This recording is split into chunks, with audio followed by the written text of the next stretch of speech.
Welcome back to Brian's Investments. I'm filming outside today. My camera battery is about to die, so hopefully I can record this video before that happens. Please go ahead and subscribe to this channel and hit the like button, as we got a lot of information to cover today.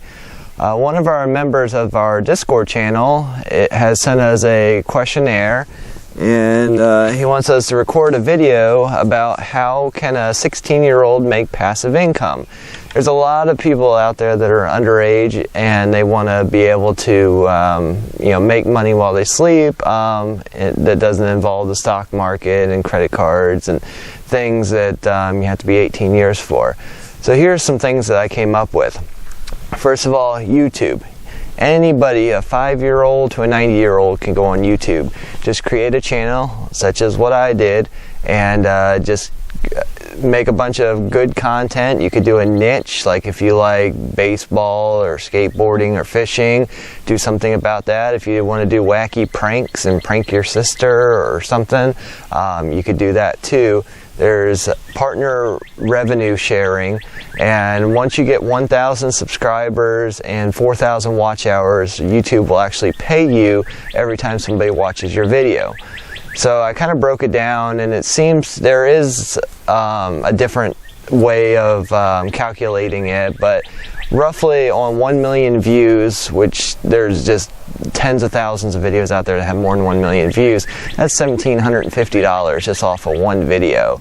And the more that you sleep, then the more money you make, because you could go to bed and there's 500 views, and you could wake up and there's 700 views and make yourself a couple of bucks. So that's one way, and it's completely free to do.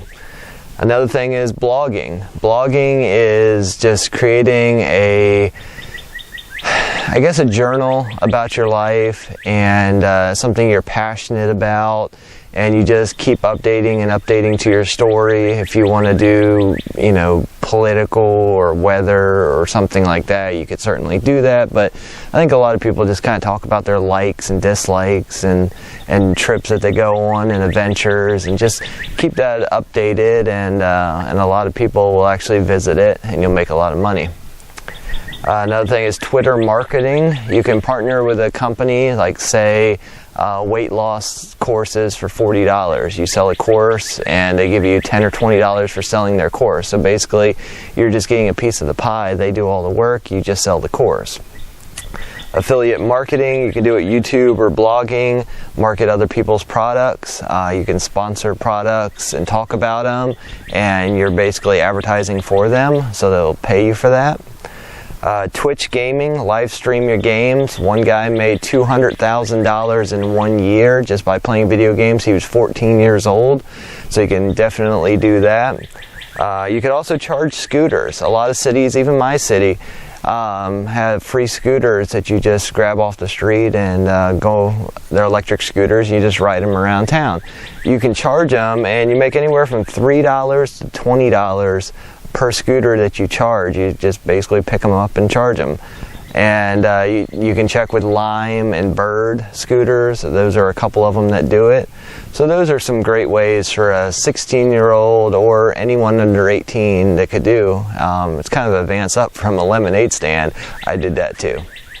Alright, so someone decided to mow their lawn in the neighborhood, and so I really hope there's no loud noise in the background. He's over there on a riding mower, so let's hope everything goes well. So another question that was asked of me is how to save money and avoid unnecessary spending. So some things I came up with that are: shop at grocery stores such as Aldi or Trader Joe's.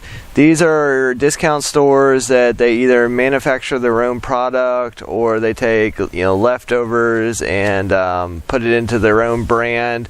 Generally, these are healthier stores. Like Aldi doesn't have high fructose corn syrup and more gluten-free options. Same thing with Trader Joe's.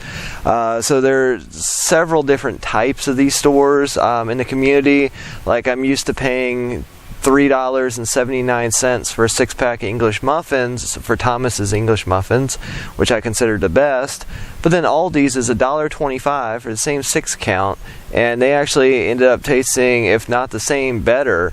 So I've been trying different things there, and most of the time it's actually a better product. So that's one way to cut down is, a $50 grocery bill is only like $20 at one of these other stores. And by discount, I don't mean expired or anything like that, or these, off brands or anything like that. So look into that.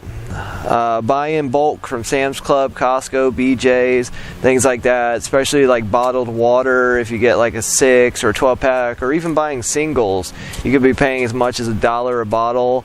Right now I'm paying like 28 cents a bottle. I get a 40 pack of Deer Park. And watch out for that too, because make sure it says natural spring water and not filtered water, because filtered water is just tap. You might as well be drinking from the sink, whereas spring water is going to be natural and a lot better for you. Stop eating out and buying food or drinks at convenience stores. You pay a premium. Sometimes I'm guilty of it because for work I'll be out on the road, and it's like I gotta stop in at a Sheetz or a Wawa or something like that, maybe to get a tea or get some lunch. But the thing is like a soda at a Wawa or Sheetz or any gas station is usually around $2, whereas if you buy it in bulk at Sam's Club, it's like 60 cents. So just try to limit eating out, having lunch or dinner out somewhere, even fast food, because you can make it for half the cost or even a quarter of the cost, making it at home, like a peanut butter sandwich, or add a banana to it, and peanut butter and banana sandwich. Even soup is dirt cheap. So that's some ways to save some money. Cancel gym memberships. Working out is free. I went to a gym years and years ago back in high school, and I even hired a whatever we call those fitness people to help you work out, and coaches. And but I just do my own working out, whether it be push-ups or going to a yard sale and buying a piece of gym equipment for $40-50, and dumbbells and weights and different things. So I'm not looking to look like Atlas or anything. I just want to stay physically fit. I don't need all the intense Hulk muscles. Do more do-it-yourself projects. When you hire a contractor, you could be paying a couple $100 just for a service call to do something incredibly simple, whereas you could do it yourself for $5. So YouTube is an amazing source for that. There are crappy contractors and stuff on there that think they know what they're doing and they really don't. So maybe watch 2 or 3 different videos to get different people's opinions, or go with a legit company. Like if you're using spray paint, go to Rust-Oleum or Krylon and actually watch their YouTube videos, and don't look at Joe on the street. Same thing with like a drywalling company. Look for an actual drywalling company teaching you. You'll be able to tell quickly between the videos what's not good and what's good. But either way, there's different ways to get something done, like installing a cabinet. In my opinion, you put the cabinet in, you screw it to the wall, and it's done. But there's 5-6 different ways of doing it. So that's what I recommend doing there. Is it more than you need? If you go out and buy a 6-pack of something and it expires and you only eat 2 of them, like say a cake, and you only end up finishing half of it, and then it's stale or moldy and you end up throwing it away, maybe next time you purchase a half a cake or something. So definitely make sure you don't buy more than you need. If a gallon of milk doesn't get you through to the expiration, buy a half gallon or a quart or a half gallon, whatever. Things like that. So just cut down on your portion size. How long has it been since you used something?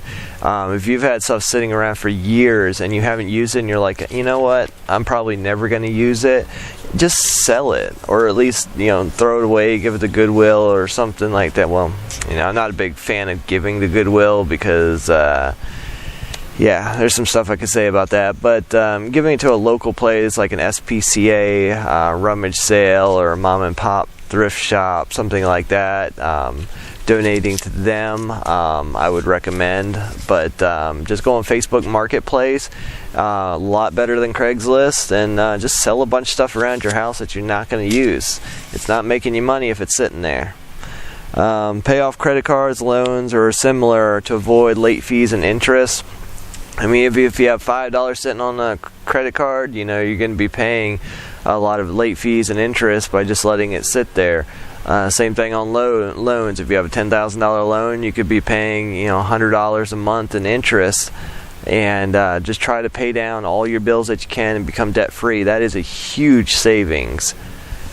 So that's about all I have for right now for this video. Thanks again, and click that like button, comment on what you want to see in the future, and make sure you subscribe. The more people that subscribe, the more videos I can do, and you know, upgrade, get better equipment, and I'll be able to bring in more experts and stuff. I am going to be doing a collaboration with Walter in the future about cryptos and real estate. He's an expert in real estate, and he's a really good crypto investor too. So me and him will be doing a video together in the future. So look forward to it, and see you later.